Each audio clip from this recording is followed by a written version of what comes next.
আল্লাহকে কখনো দেখেছেন আপনারা? আমি যদি দেখাই তাহলে দেখবেন, আমি যদি দেখাই তাহলে দেখবেন। কে কে আল্লাহকে দেখবেন হাত তোলেন তো। না রে, ওই যুবক ঘরের মধ্যে গিয়ে রাত্র 2টা বেজে যায়, টানতে তাকে কি করতে থাকে? টানতে টানতে ওর গমের খেতেই শেষ। কোথায় শেষ? গমের খেতেই শেষ। নবীজি আমার চোখ দিয়ে দর দর করে পানি বের হয়ে যায়।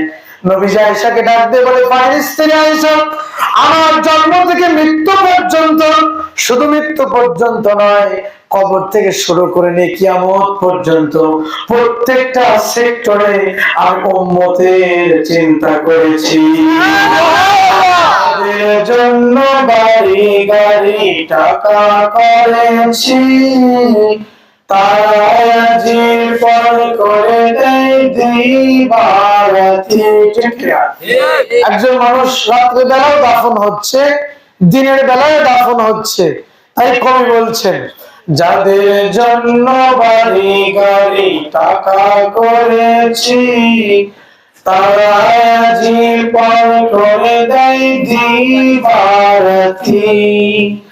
যাবার বেলায় ভেবে দেখি, যাবার বেলায় ভেবে দেখি, আমার কেউ নাই, আমার মরণ আসিবে কখন, আমার মরণ আসিবে কখন। একটু জিকির করুন লা ইলাহা, জোরে হয় না লা ইলাহা, আর জোরে লা ইলাহা। সাদ্দাত বানাইলো বেহেশত, মনের মতন সাজাইলো, একবার রাখলো ওই বেহেশতে, একবার রাখলো ওই বেহেশতে, অপর রাখতে পারলো না। লা ইলাহা ইল্লাল্লাহ, লা ইলাহা ইল্লাল্লাহ, জঙ্গা দিয়ে বলুন লা ইলাহা ইল্লাল্লাহ, লা ইলাহা ইল্লাল্লাহ মুহাম্মাদুর রাসূলুল্লাহ।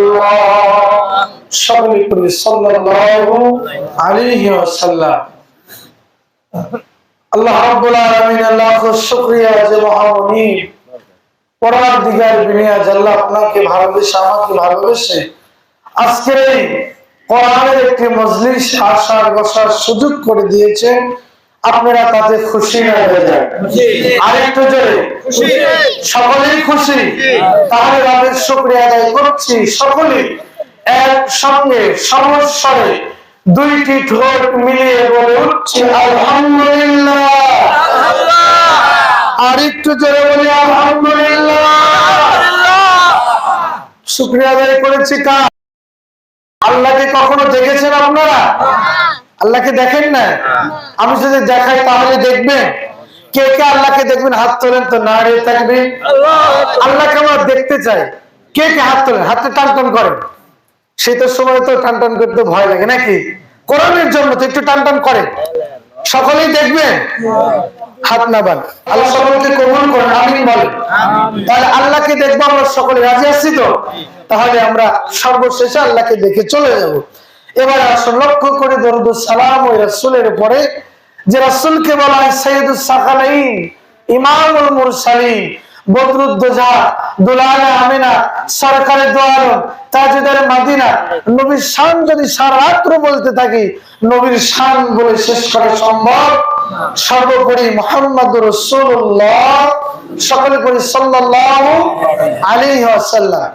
1 থেকে 3 পর্যন্ত গুনবো। কয় পর্যন্ত? 3 পর্যন্ত। 1 থেকে 3 পর্যন্ত গুনবো। এখানে যারা উপস্থিত আছেন সকলেই কি পুরুষ? কোন মহিলা আছেন? না। বাংলাদেশে 3 শ্রেণীর মানুষ বসবাস করে। কয় শ্রেণী? এক হলো পুরুষ। দাদা, আপনি আমার দাদা, আশিকের তো দাদা হন, আমারও দাদা। এখন পুরুষ আমরা যারা বসে আছি, দ্বিতীয় শ্রেণীর মানুষ বসবাস করে, তারা হলো নারী, আমার মায়ের জাত। কাদের জাত? কষ্ট হয় আপনাদের? 3 নম্বর একটা জাত বাংলাদেশে আছে, বাজারে বাজারে কালেকশন করে বেড়ায়, হিজরা। থ্যাংক ইউ, আমার চাচা বলছে 3টা জাত, পুরুষ, নারী, হিজরা। তাহলে পুরুষ ব্যতীত এখানে নারী বা হিজরা কেউ আছে? নাই। তাহলে 1 থেকে 3 পর্যন্ত গণবো।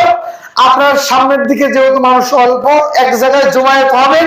আমি সুবহানাল্লাহ বা আলহামদুলিল্লাহ যখন বলা লাগবে, এক জায়গায় জমায়েত হলে আওয়াজটা জোরে হবে, আমার আওয়াজটা আরো বলিয়ান হবে।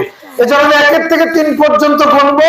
আপনার সামনের দিকে, এই আমার সামনে একটু জমায়েত হয়ে বসবেন যারা বেটাসর মার্কা পুরুষ, আর যারা মহিলা মার্কার হিজলা মার্কা পুরুষ, আপনারা ওখানেই থাকবেন, আপনাদের আসার প্রয়োজন নাই। আমি গণনা শুরু করে দিচ্ছি। নাম্বার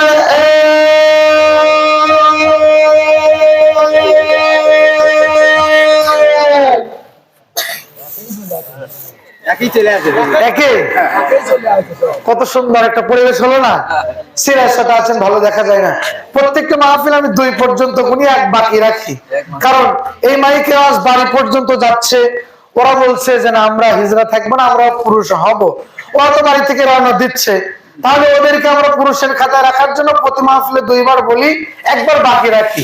কিন্তু আপনাদের এখানে 1 বার বলার সাথে সাথে আপনাদের ইমানি পাওয়ার এত তেজি, আপনি একত্রিত হয়েছেন। জোরে বলি আলহামদুলিল্লাহ, আরেকটু জোরে বলি আলহামদুলিল্লাহ। তাহলে আমাদের নবীর নাম কি একজন বলেন তো? আমাদের নবীর নাম মুহাম্মদুর রাসূলুল্লাহ সাল্লাল্লাহু আলাইহি ওয়াসাল্লাম। আমলিয়াতের ইখলাসের নিয়তে আমি কয়েকটি কথা বলে বিদায় নেব, যেহেতু আপনাদের দ্বিতীয় বক্তা যে মোনাজাত করেছে, প্রায় আমরা সকলে চোখের পানি চলে এসেছে। আমার মনে হয় আজকের মাহফিলের আখিরি মোনাজাত হয়ে গেছে, আখিরি মোনাজাত শেষ। দ্বিতীয় বক্তা আলোচনাও খুব সুন্দর করেছে, তাই না? তার আলোচনাও সুন্দর হয়েছে।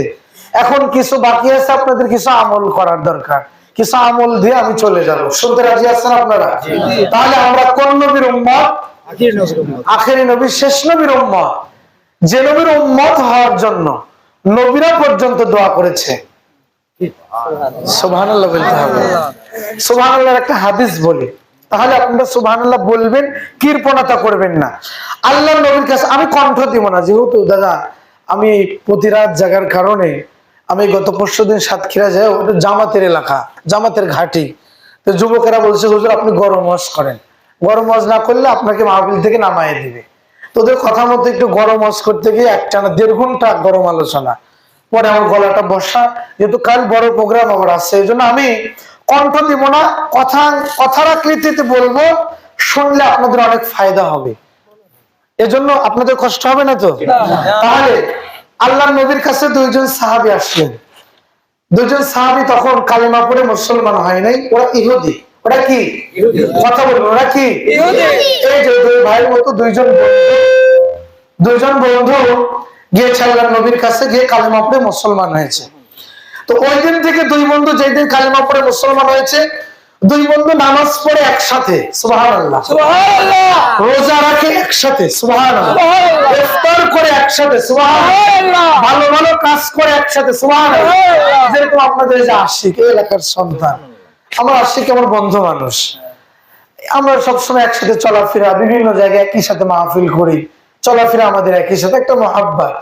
ওই 2টা বন্ধু এত মহাব্বত, যা করবে 2 বন্ধু একসাথে, সুবহানাল্লাহ। তো 2 বন্ধু একদিন ঘুমিয়ে আছে রাত্রে বেলায়, তো স্বপ্নে দেখতেছে যে 2 বন্ধু ইন্তেকাল করেছে। 2 বন্ধু কি করছে? ইন্তেকাল করছে। এক বন্ধু অর্থাৎ আশিক, বোঝাচ্ছে যাতে আপনাদের সহজ হয়, আশিক উপরের জান্নাতে, আমি নিচের জান্নাতে। এবার 2 বন্ধুর ঘুমটা ভেঙে গেছে। আশিকের জান্নাত দিয়ে একটা খুশবু বের হয়, যেটা আমার জান্নাতে পাওয়া যায় না। তা আমাদের 2 জনেরই ঘুম ভেঙে গেছে, 2 সাহাবীরই ঘুম ভেঙে গেছে।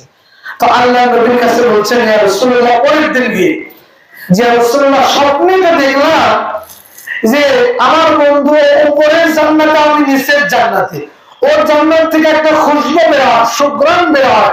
আমার জান্নাত দিয়ে সে সুগন্ধটা পাওয়া যায় না, তার কারণ কি?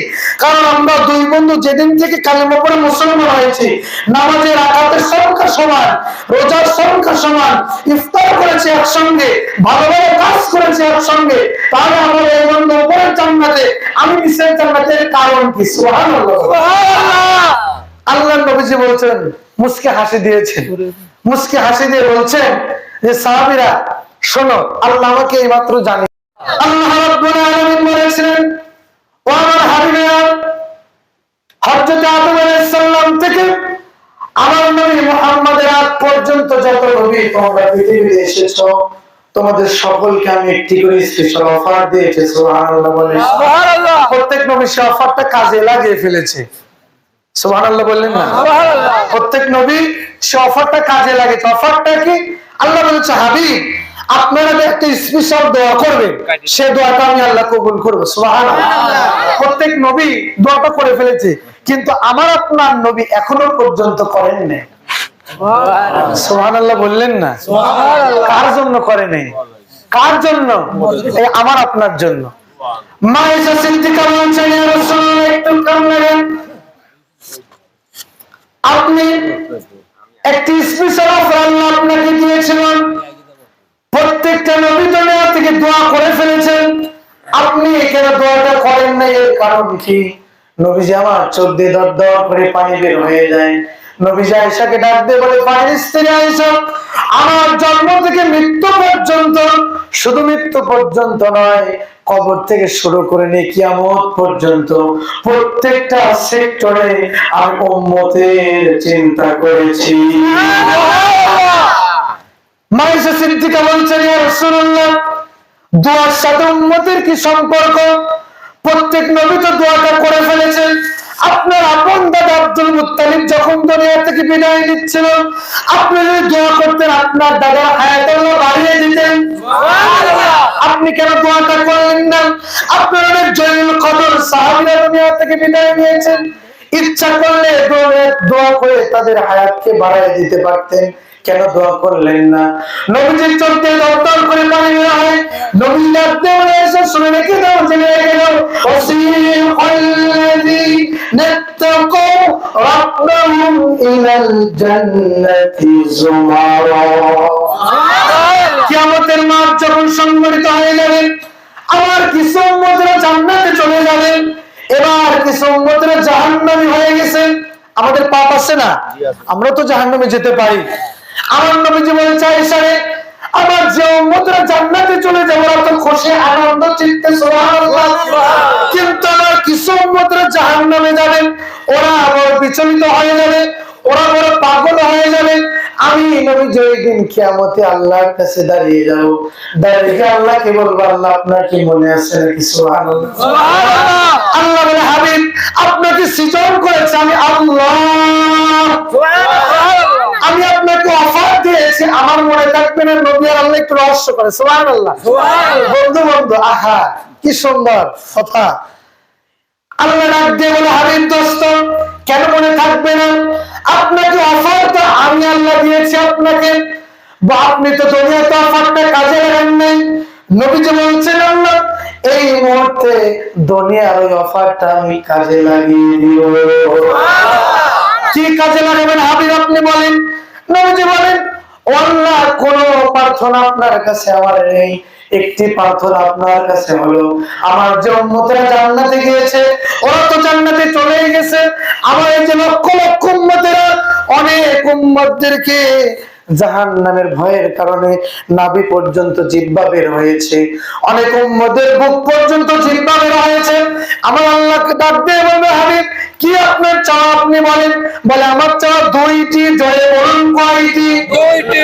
এক নাম্বার, আমার উম্মতদের জাহান্নামের ভয়ের কারণে জিহ্বা নাভি পর্যন্ত বের হয়েছে, আমার উম্মতদের এখন পানির প্রয়োজন। সুবহানাল্লাহ।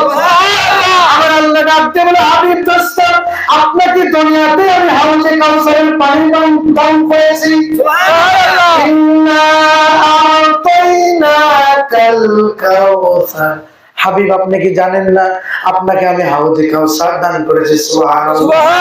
জান আপনি হাউজে কাউসার থেকে পানি নিয়ে একটা গ্লাসের মধ্যে আপনার উম্মতদেরকে খাওয়াই দেন। সুবহানাল্লাহ। আমার নবীজি গ্লাসের মধ্যে হাউজে কাউসারের পানি নিয়ে ওই জাহান্নামীদেরকে খাওয়াবে। কিতাবের ভিতরে এসেছে হাউজে কাউসারের পানি কোন বান্দাকে যদি এক জোর পরিমাণ খাওয়ানো হয় 50,000 বছর ওই ব্যক্তির পানি পিছনে লাগবে না। নারে তাকবীর। এক জোর হাউজে কাউসারের পানি খেলে 50 বছর আর পানির পিপাসা লাগবে। নবীজি আমার খাওয়াবে আমাকে আপনাকে। নবীকে যদি নাই মানি, নবীকে যদি মোহাব্বত নাই করি, নবী আমাকে আপনাকে খাওয়াবে? খাওয়াবে না। এবার নবীজি ডাক দিয়ে বলছেন 2 নম্বর আমার চাওয়া হলো আমি দুনিয়াতে আপনার অফারটা আমি কাজে লাগাই নাই, আজকে কাজে লাগাতে চাই। কি কাজে লাগাবে হাবিব বলেন? আজকে আপনি যাকে উম্মত বলবেন আমি তাকে বান্দা বলবো। সুবহানাল্লাহ। কত সুন্দর কথা। আল্লাহ বলছেন হাবিব যাকে আপনি বলবেন আব্দুর রহিম, আপনি যদি বলেন আব্দুল করিম আমার উম্মত, নবী যদি বলে, আল্লাহ বলছেন হাবিব আপনি যাকে উম্মত বলবেন আমি আল্লাহ তাকে বান্দা বলবো। সুবহানাল্লাহ। আর আপনি যে উম্মত হবে আমার যে বান্দা হবে তার জন্য জান্নাত। সুবহানাল্লাহ। খারাপ লাগতেছে নাকি? দোয়া করে দেই নাকি? কত মজার ওয়াজ হচ্ছে জানেন? ইশারা ইঙ্গিতে কিছু কথা বুঝে নিতে হয়। একজন মৃত ব্যক্তি অর্থাৎ এই চাচা নিয়ে ধরেন আমার বাবা ইন্তেকাল করেছেন, এবার গোসল করানো হলো আমার বাবাকে। এবার খাটিনার মধ্যে শোয়ানোর পরে এলাকার আত্মীয় স্বজনরা বলে আহারে তোর বাবা তুই একটু খাটনিটা ধর। বলে কি বলে না? বলে নিজ নিজ আত্মীয় স্বজন ভাই ভাইস্তে তোমরা খাটনিটা ধরো। আমার বাবা দুনিয়া থেকে চলে গেল। এবার আমি যখন খাটিনাটা ধরে কবরের দিকে নিয়ে যাচ্ছি, আমার বাবা যদি খাটিনার ভিতর থেকে চিন্তা করে আহারে আমার সন্তান তো জানে আমি অন্ধকার জায়গায় থাকতে পারি না, আমার সন্তান তো জানে আমি আলো ছাড়া ঘরে বসবাস করতে পারি না, আমি অন্ধকারে থাকবো বলে আমার সন্তান ঘরের মধ্যে কারেন্টের বাল্ব লাগিয়ে দেয়। সুবহানাল্লাহ বলেন। সুবহানাল্লাহ। আমি গরমে থাকতে পারবো না জন্য আমার সন্তান ঘরে ফ্যান লাগিয়ে দেয়। সুবহানাল্লাহ। আমার সন্তান জানে আমার সন্তান আমাকে কবরে নিতে পারে, তার চিন্তা কি ঠিক হবে? বলে ঠিক হবে না। কারণ নিজের আত্মীয় স্বজনেরাই কবর নিয়ে যাবে। এবার কবরে নিয়ে যাওয়ার পরে যখন আমার বাবার লাশ যখন চলে আসলো, আসার পরে যখন কবরের মধ্যে বসানো হলো, ওই আমার বাজান বলছে ফেরেশতাকে বলছেন ফেরেশতা আমি কোনো কিছু জানি না, কিন্তু আমার দুইটা ব্যক্তির সঙ্গে দুনিয়ায় সম্পর্ক ছিল। সুবহানাল্লাহ। এক নম্বর সম্পর্ক ছিল আমি উম্মত হিসাবে আমার নবীর সঙ্গে সম্পর্ক করেছি। নারে তাকবীর। উম্মত হিসাবে কার সঙ্গে সম্পর্ক? আরেকটু জোরে নবীর সঙ্গে সম্পর্ক। এবার বলবে আর কোন আমল করতে পারছে কিনা আমি জানি না। 2 নম্বর পরিচয় হলো 2 নম্বর ব্যক্তির সঙ্গে সম্পর্ক, সেটা হলো বান্দা হিসাবে আল্লাহর সাথে আমি সম্পর্ক রেখেছিলাম। সুবহানাল্লাহ। দুইটা পরিচয় কার কার বলেন তো বাজান? আল্লাহর। একটা হলো আল্লাহ এবং একটা নবীর সঙ্গে সম্পর্ক। বুঝতেছেন আপনারা? খারাপ লাগবে বলবেন আমি মোনাজাত করে দেব। এইবার দুইটা সম্পর্ক দিয়ে দুইটা সম্পর্ক যখন বলে দিল, ফেরেশতা বলে আর প্রশ্ন করার প্রয়োজন থাকে না। আল্লাহ পাক ডাক দিয়ে বলে ফেরেশতা আর প্রশ্ন করো না, আমার বান্দা যাদের সঙ্গে সম্পর্ক করেছে আমার বান্দার কোনো প্রশ্ন হবে না, জান্নাতে নিয়ে যাও। সুবহানাল্লাহ। সম্মানিত হাজি আল্লাহর গোলামের নবীর উম্মতরা কানে লাগায়। তাহলে পরিচয় দেওয়ার সঙ্গে সঙ্গে জান্নাত, নবীর পরিচয় আল্লাহর পরিচয়। আল্লাহর পরিচয় কাকে বলে একটু শোনার দরকার আছে কিনা? নবীর সঙ্গে পরিচয় কিভাবে করবো, আল্লাহর সঙ্গে পরিচয় কিভাবে করবো? আল্লাহর সঙ্গে পরিচয় সংক্ষেপে বলবো, এই যে রাত্র গভীর হয়ে গেছে, তাহাজ্জুদের সময় একটু দাঁড়িয়ে যান, ওযু করে তাহাজ্জুদের নামাজে দাঁড়িয়ে যান। তাহাজ্জুদের নামাজে যখন দাঁড়িয়ে যাবেন আপনার সঙ্গে আল্লাহর সম্পর্ক তৈরি হবে। সুবহানাল্লাহ বললেন। সুবহানাল্লাহ। তাহাজ্জুদের নামাজের মাধ্যমে বান্দার সাথে আল্লাহর সবচেয়ে বেশি সম্পর্ক হয়। এই কোরআনের রাজ কায়েমের জন্য কালেমার দাওয়াত দেওয়ার কারণে আমার শরীরের মধ্যে যে দাগগুলো লেগে আছে, এই দাগগুলোর জন্য আমি নবী কষ্ট পাই না। সুবহানাল্লাহ। বলে কেন কষ্ট পান না? বলে প্রত্যেকটা সেক্টরে উম্মতের চিন্তা আছে। সুবহানাল্লাহ। বুঝেন না আপনারা? নবীজি বলছে আয়েশারে, আমি যে পাথরের আঘাত খেয়েছি, এই আঘাতের বিনিময়ে উম্মতের জন্য আমার কিছু ফিকির আছে। সুবহানাল্লাহ। আয়েশা বলছে, ইয়া রাসূলুল্লাহ, উম্মতের আবার কিসের ফিকির পাথরের আঘাতের মধ্যে? বলে আছে, কি ফিকির? বলে কিয়ামতের ময়দানে আমার অনেক উম্মতের জান্নাতে চলে যাবে, কিছু উম্মত থাকবে তারা এত পরিমাণ গুনাহ করেছেন, গুনাহ করতে করতে জীবনটা জর্জরিত করেছে, কিন্তু কিয়ামতে হিসাব নিকাশের পরে ওদের জন্য জাহান্নাম ওয়াজিব হয়েছে। ওয়াজিব মানে আবশ্যক, বাধ্যতামূলক হবে। আমার নবীজি বলেছে আয়েশারে, আমার কিছু গুনাহগার উম্মত সেটা আমিও হতে পারি, আমার কিছু গুনাহগার উম্মতের জন্য জাহান্নাম ওয়াজিব হয়ে গেছে, জাহান্নামে যেতেই হবে। আমি নবীজি ওই সময় আল্লাহর কাছে দাঁড়িয়ে যাব, দাঁড়িয়ে বলবো, আল্লাহ, নবীজি বলছেন আমি আমার জামা মোবারকখানি কিয়ামতে খুলে দেব। সুবহানাল্লাহ। আমার জামাটা আমি খুলে দিয়ে আল্লাহকে বলবো, আল্লাহ, আপনি একটু আমার দিকে নজর করে রাখেন, আমি আপনার শেষ নবী, আখিরি জামানার পয়গম্বর, যেই নবীর সুপারিশ মেনে কোনো মানুষ জান্নাতে যেতে পারবে না। সুবহানাল্লাহ। সেই নবীর, যে নবীর গায়ে মশা মাছি বসা হারাম করেছেন আপনি, আমি এমন নবী যে নবীর চেহারা দেখে হাজার হাজার বেদরদি কালেমা পড়ে মুসলমান হয়েছে। সুবহানাল্লাহ। এমন একজন নবী, আমি একটা হাদিস মনে পড়ে গেল, ইহুদিদের মধ্যে বড় একজন পণ্ডিত ছিলেন, আব্দুল্লাহ ইবনে সালাম। বলেন কি নাম? ইহুদিদের মধ্যে পণ্ডিত, তাওরাত কিতাবের মধ্যে পড়ে পড়ে পেয়েছেন যে আখিরি জামানে এমন একজন নবী আসবেন, যে নবীর চেহারা দেখে মানুষ কালেমা পড়ে মুসলমান হবে। এবার নবীজিকে দেখার জন্য চলে গেলেন মক্কাতে খোঁজে, খবর চলে আসলো নবীজি মক্কায় নেই, মদিনায় হিজরত করেছে। সুবহানাল্লাহ। এবার আব্দুল্লাহ ইবনে সালাম নবীকে দেখার জন্য, ইহুদিদের একজন পণ্ডিত, নবীকে দেখার জন্য মক্কা থেকে হিজরত করে মদিনায় গেলেন। যাওয়ার পর আল্লাহর নবী যখন সন্ধান পেলেন, বড় আলোচনা সংক্ষিপ্ত করছে বোঝানোর জন্য, আব্দুল্লাহ ইবনে সালাম আল্লাহর নবীকে দেখার সঙ্গে সঙ্গে বলছেন, ইয়া রাসূলুল্লাহ, তাওরাত কিতাবে পড়ে পেয়েছি আপনার চেহারার মধ্যে নূর থাকবে। সুবহানাল্লাহ। আপনাকে আমি প্রথম দেখায় বুঝতে পেরেছি আপনি হলো আখিরি জামানার পয়গম্বর, এর সন্দেহ নেই। সুবহানাল্লাহ। আমার বিশ্বাস হয়েছে আপনি শেষ নবী, আল আমিন। সুবহানাল্লাহ। সুবহানাল্লাহ। ইয়া রাসূলুল্লাহ, কিন্তু আপনার কাছে তিনটা প্রশ্ন করব, বুঝে থাকলে বলেন কয়টা? তিনটা। এক নম্বর প্রশ্ন হলো, তিনটা প্রশ্নের উত্তর যদি আপনি দিতে পারেন, আমি এই মুহূর্তে কালেমা পড়ে মুসলমান হয়ে যাব। সুবহানাল্লাহ। এক নম্বর প্রশ্ন হলো, কিয়ামত কিভাবে সংঘটিত হবে, কিয়ামতের প্রথম আলামত কি? দুই নম্বর প্রশ্ন হলো, মা বোন, পর্দার আলে মা বোনের আছে তো না, মা বোনেরা কান্নালেন। এবার আব্দুল্লাহ ইবনে সালাম বলছেন, ইয়া রাসূলুল্লাহ, মা বোনদের গর্ভে যে ছেলে সন্তান হয়, মেয়ে সন্তান হয়, এটা কোন কারণে হয়, কেন হয়, আপনি আমাকে বলবেন। দুই নম্বর প্রশ্ন চলে গেল। তিন নম্বর প্রশ্ন, জান্নাতীদেরকে আল্লাহ প্রথম কি খাদ্য খাওয়াবে? সুবহানাল্লাহ। তিনটা প্রশ্ন উত্তর যদি আপনি দিতে পারেন, আমি ইহুদিদের পণ্ডিত আব্দুল্লাহ ইবনে সালাম কালেমা পড়ে মুসলমান হব। সুবহানাল্লাহ। ওই মুহূর্তে আল্লাহর নবীর প্রশ্নের উত্তর জানে না, কি করে না? জানে না। আল্লাহ এখনো পর্যন্ত জানান। আমার নবীজি অন্তরের কল লাগিয়েছে কার কাছে?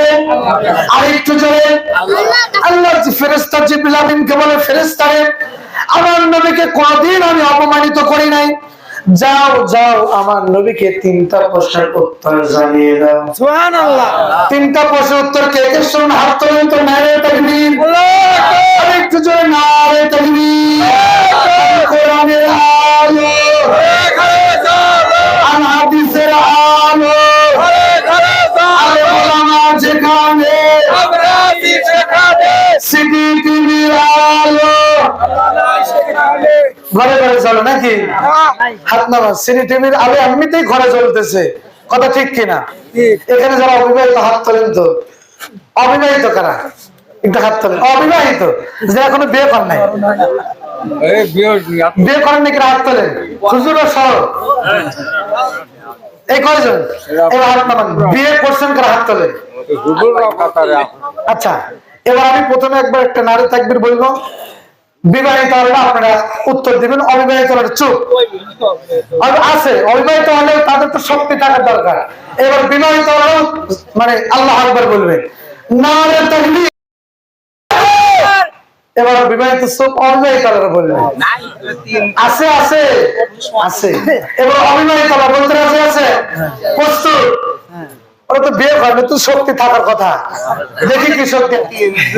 অবিবাহিত ফেল তার কারণ হলো এই 9-এ উঠছে, বাপ মার কাছে আবদার করছে আমার অ্যান্ড্রয়েড ফোন দেওয়া লাগবে কি। এবার অ্যান্ড্রয়েড ফোন পাওয়ার পরে ওই যুবক ঘরের মধ্যে গিয়ে রাত্র 2টা বেজে যায়, টানতে তাকে কি করতে থাকে, টানতে টানতে ওর গমের খেতেই শেষ। কোথায় শেষ? গমের খেতেই শেষ। এইবার ওই ছেলেকে আপনি বিবাহ করালেন, বিবাহ করার পরে আপনার বেটার বউ 6 মাস যাওয়ার পরে মোটা হয়ে গেল। কি হয়ে গেল? বেটার বউ আমার মতো মোটা হয়ে গেল, সওয়াল এই হুজুরের মধ্যে চিকন হয়ে গেল। কি হয়ে গেল? চিকন হয়ে গেল। এবার শাশুড়ি বলতেছে আমার বেটার উপর হাওয়া খারাপ। কি খারাপ? হাওয়া খারাপ। আমার বেটার বউ আসার সাথে সাথে বেটার বউ মোটা হয়ে গেল, আর ছেলে আমার হাফেজকারী মারুফের মতো শুকায় গেল। তার কারণ হলো আপনার সন্তানকে আপনি ক্লাস 8-9 থেকে আপনি স্ক্রিন টাচ মোবাইল কিনে দিয়েছেন। স্ক্রিন টাচ মোবাইল কিনে দেওয়ার কারণে আপনার সন্তান খোঁজ নিয়ে দেখেন ল্যাপের মধ্যে শুয়ে সে সারা রাত মোবাইল চলে, আপনি কিন্তু টেরও পান না। কথা ঠিক কিনা? আপনার ছেলে যৌবন শক্তি সবকিছু মোবাইল কিনে নিল। ওই সন্তান যখন সংসারের হাল ধরবে দেখা যাবে অল্প বয়সে স্টক। কি স্টক? স্টক।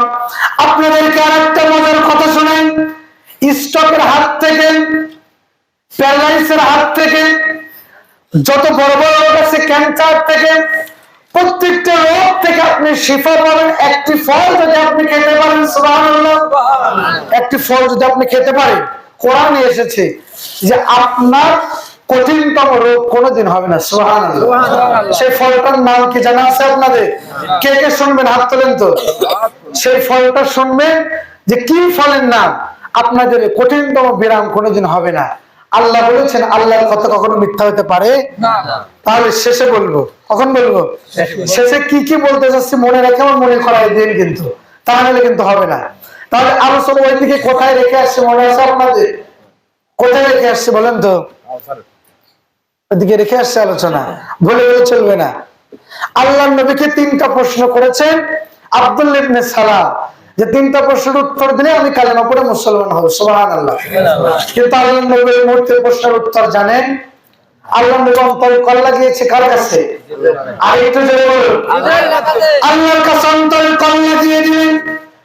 আমার আল্লাহ বলছেন জিবরাইল আমার নবী কোনদিন আমি অপমানিত করিনি। আমার নবীকে জানিয়ে দাও 3টা প্রশ্নের উত্তর। সুবহানাল্লাহ। আমার নবীজি 3টা প্রশ্নের উত্তর যখন ওহীর মাধ্যমে জেনে গেলেন, আল্লাহর নবী প্রশ্নের উত্তর দিলেন। আব্দুল্লাহ ইবনে সালামকে বলছেন আমার সামনে বসে যাও। সুবহানাল্লাহ। আব্দুল্লাহ ইবনে সালাম বসে গেলেন। আমার নবীজি মনে মনে ভাবতেছেন আব্দুল্লাহ ইবনে সালাম হয়তো মিথ্যে কথা বলছে, কালেমা পড়বে না। কারণ ইহুদিদের পণ্ডিত যারা, ওরা অনেক চালাক হয়। কি হয়? চালাক হয়। আজকে এখানে আপনারা বসেছেন, ইচ্ছা করে আল্লাহর ওলি হয়ে বাড়িতে যেতে পারেন, বিশ্বাস হয়? আপনাদের কি বিশ্বাস হয়? আমরা বেমাসুম হয়ে বাড়িতে যেতে পারি, এটা আল্লাহ বলেছে। যদি কোনো বান্দা চেষ্টা করে, 1 মিনিট একটা হাদিস বলি, কিতাবুল লিবাস অধ্যায়ে এসেছে, আল্লাহর নবী জনাব মুহাম্মদ রাসূলুল্লাহ সাল্লাল্লাহু আলাইহি ওয়াসাল্লাম একবার যুদ্ধের ময়দানে যাবেন। যুদ্ধের ময়দানে যাওয়ার পথে জোহরের নামাজের আযানের সময় হয়ে গেলেন।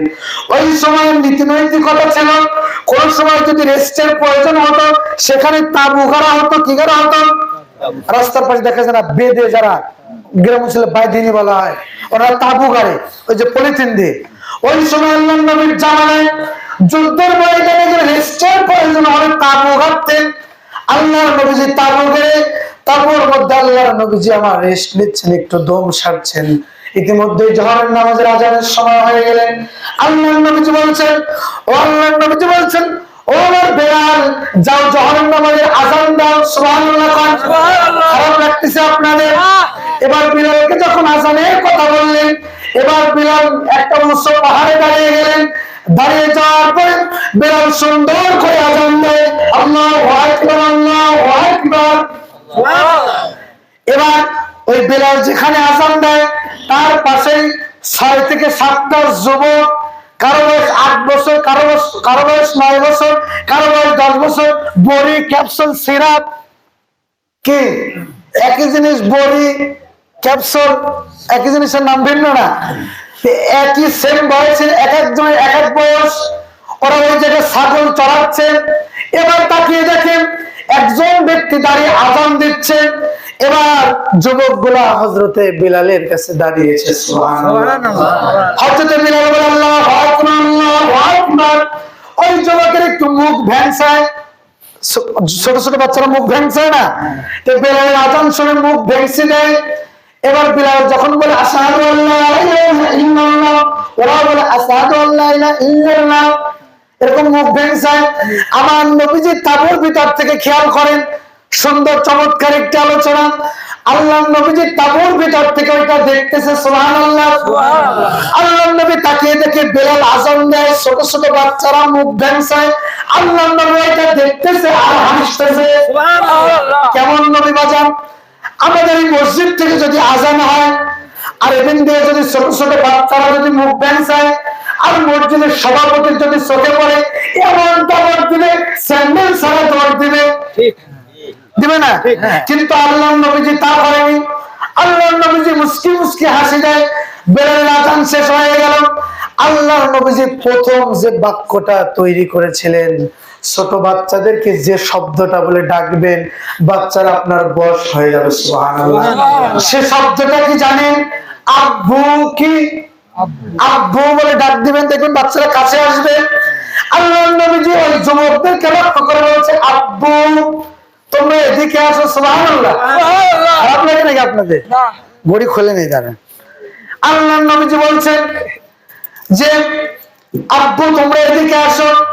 এই কথা যখনই বলেছেন সব যুবক একটা দৌড় দিয়ে পালিয়েছে, কিন্তু একজন যুবক যেতে পারে নাই। ওখানে দাঁড় করে রেখেছেন কে?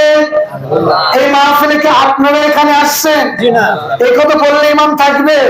আপনারা আসছেন, আল্লাহ আপনাকে ঘাট ধরে নিয়ে এসে বসিয়েছে, তাই আপনি আসতে পেরেছেন। সুবহানাল্লাহ। অনেক মানুষ এই এলাকায় আসতে পারে নাই, আল্লাহ ওদেরকে পছন্দ করে নাই, ঠিক কিনা? এবার আল্লাহর নবীজি তাকিয়ে দেখে সবাই চলে গেছে, একজন শিশু বাচ্চা যায় নাই।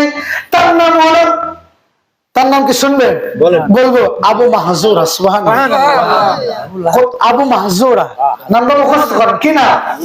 আবু মাহজুরা, ইহুদির বাচ্চা, মানে কালেমা পড়ে নাই, ইহুদির একজন বাচ্চা, নাম হলো আবু মাহজুরা।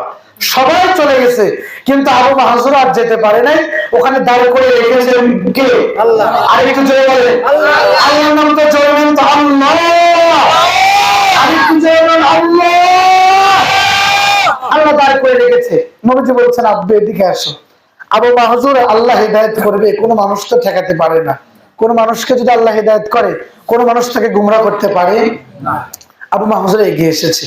আল্লাহ নবীর সুন্দর চেহারা দেখে আবু মাহজুরও প্রেমে পড়েছে। সুবহানাল্লাহ। আল্লাহ নবীর চেহারা দেখে আবু মাহজুর কি পড়েছে? এরকম এসেছে, হাসান আর হুসাইনের যদি কখনো পানির পিপাসা লাগতো, আল্লাহ নবীর হাতটা নিয়ে, দেখি দাদা, হাতটা নিয়ে আঙ্গুলটা মুখে দিতেন, হাসান হুসাইন চুষা দিতেন, পানির পিপাসা নিবারণ হয়ে যেত।